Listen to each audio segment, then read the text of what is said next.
Here's what's coming up on the Cold Popcast. Day three after murdering somebody. Wow! Don't put that on camera.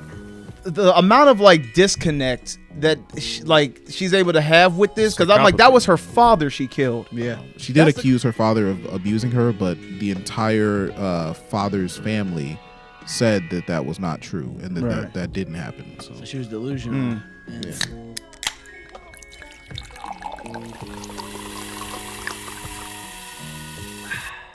What's poppin', everybody? Welcome back to the Cold Popcast. I'm Zoe. And I'm Steve. And today we're going to talk about the murder of Daniel Halseth, who was murdered by his daughter, Sierra Halseth, and her boyfriend, Aaron Guerrero. Yeah, so this story is actually pretty crazy. The daughter, Sierra, she was basically dating this guy, Aaron, and he wasn't the most savory guy. I mean, he was 18 years old. She was 16, which I think is legal. But turns out Daniel, her father, actually decided that wasn't cool. So he told them to break up, separated them or whatever. And they decided to respond by killing him. Yeah. So pretty jacked up situation. To answer that, I think it is legal under Romeo Juliet law. The relationship. Yeah. Right. But it was kind of one of those situations. Ironically, the Romeo Juliet thing, the whole forbidden love kind of plays into ironically that kind of goes with this, but poetic. Yeah, it's like poetic, but essentially, seems like a situation where the father was not happy, did not give the blessings on the relationship, and somehow the child and her boyfriend came to the conclusion that the only way to pretty much stay together and maintain what they had was to kill the father. It seems like it seems like one of those little fantasies like you would see in like a book, one of the books that teenage girls read. It's like a murder mystery almost, or something like that. Like you have this boyfriend, you're a young princess, and we're gonna kill your evil father and run away and escape. Yeah, and that's basically kind of how it went. But instead, they stabbed him 70 times in a garage. Yeah. Jesus Christ! I'm not laughing at the stabbing, everyone. Hiram did something funny. That's it. Yeah. So they stabbed him 70 times in the garage and burned his body. Yeah, she was 16 years old at the time of the murder, and they tried her as an adult. But this is actually a video that was taken right after the murder. Can you go to the video, Harm? I certainly can. Yeah, this is a video that Aaron and Sierra made right after the murder. Men have difficulty with...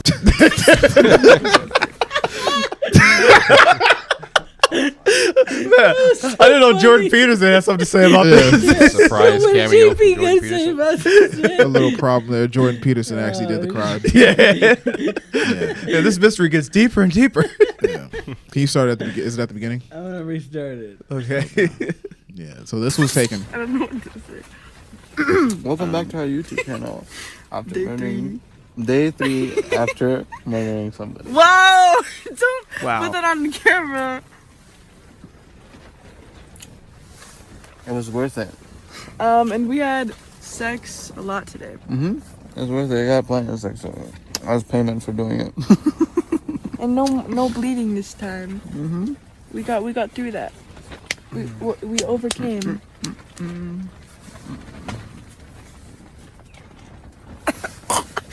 Yeah.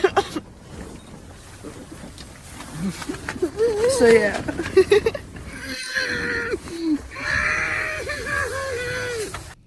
Wow, right. so That's just terrible. that is crazy for a lot of reasons. I mean, one, it's the fact that he just blatantly admitted to a murder on camera, just Welcome back to our YouTube channel. Yeah, we just got done murdering somebody 3 days ago, but that's crazy enough. And then the fact that it's weird, like the lack of remorse. It seemed like they're happy they did it. Like they're excited. Yeah, and it's like here's the thing, like the amount of disconnect that she's able to have with this, because I'm like, that was her father she killed. Yeah, that's the crazy thing to me. I'm like, how is it that she has such a dissonance to that and is able to actually not only come on, Lizzie.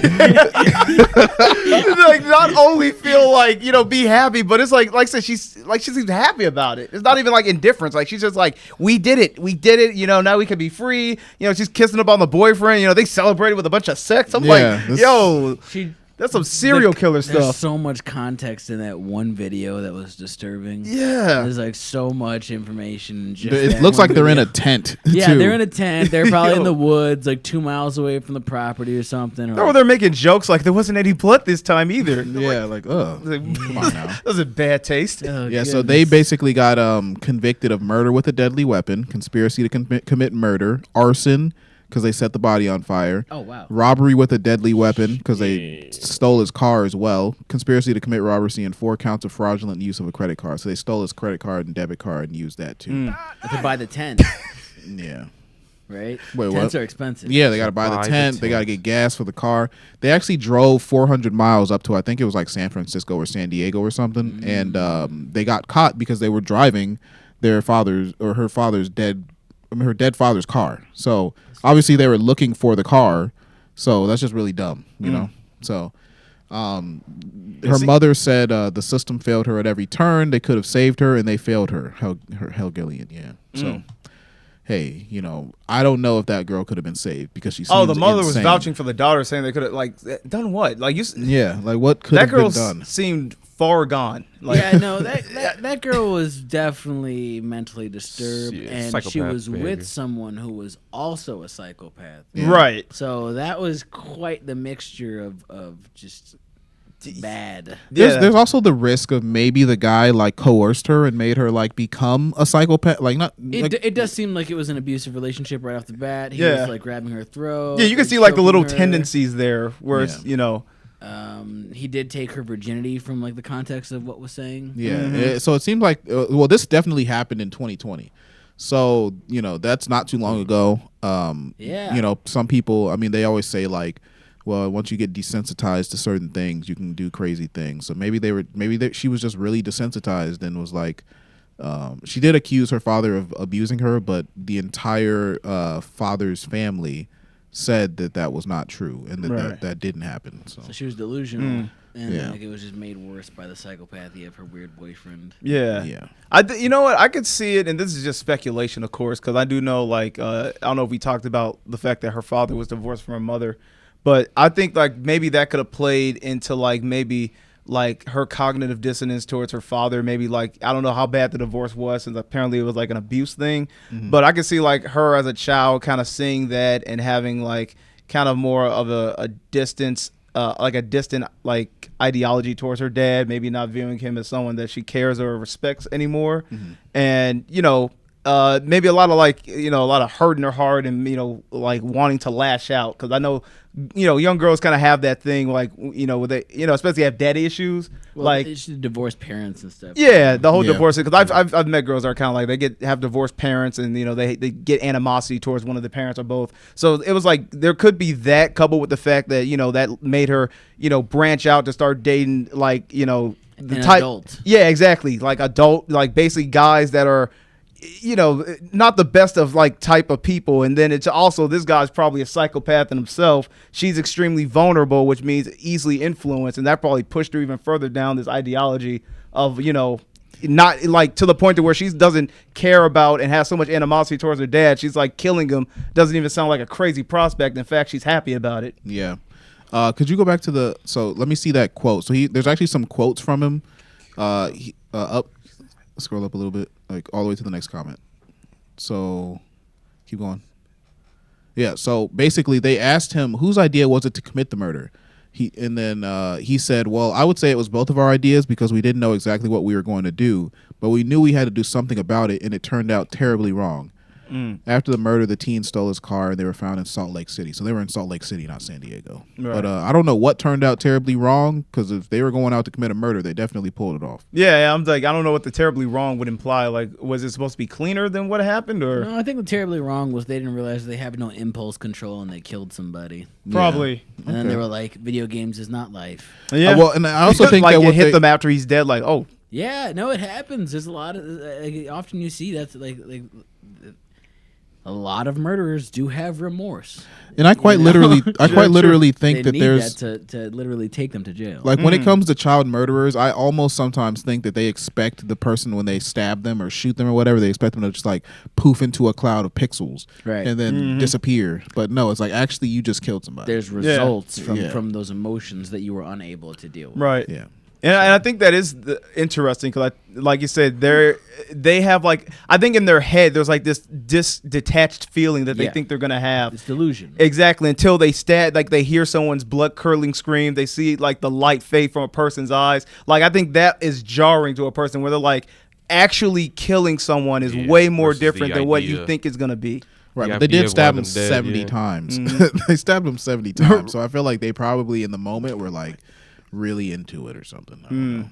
But I think so that's probably enough on this topic. I think that this is like insane, and I saw this story and I was just like, wow, that's like insane. Because like I can't imagine a situation where someone would kill their own parent, but I guess it's happened probably millions of times over the course of history. But anyway, thanks for watching, everybody. Anyone else got some final comments or closing thoughts? No, I think like I said, it wraps it up pretty decently. But crazy case. I think it happened like a year ago or something like that. They got sentenced in 2022, so it happened it happened about 3 years ago. Okay, gotcha. Yeah, it's crazy because she killed her pops, and they more than likely was gonna break up anyway. Right, yeah, exactly. That is really the most truthful perspective on this. Yeah, like there's no way that those two people are gonna be happy and make kids and a life. They're murderers. They're both super young too. Yeah, 16. Come on, took her virginity, right? I mean, she was 16. Yeah, like, they was gonna break up anyway. It's crazy. Love make you do crazy things. Or teenage lust will make you do that puppy love, man. I tell you, you got vicious. Yeah. But all right, guys. So you can check us out on Spotify, Apple Podcasts, YouTube, and make sure you subscribe to this channel. Hit the notification bell so you can see whenever we release an episode. We appreciate you watching. You can also find all of My Black Friends podcast on Patreon. $5 a month gets you the entire catalog and any future episodes. So we're on all those platforms. Thanks for watching, and we got to pop out of here. All right, peace. Oh my God.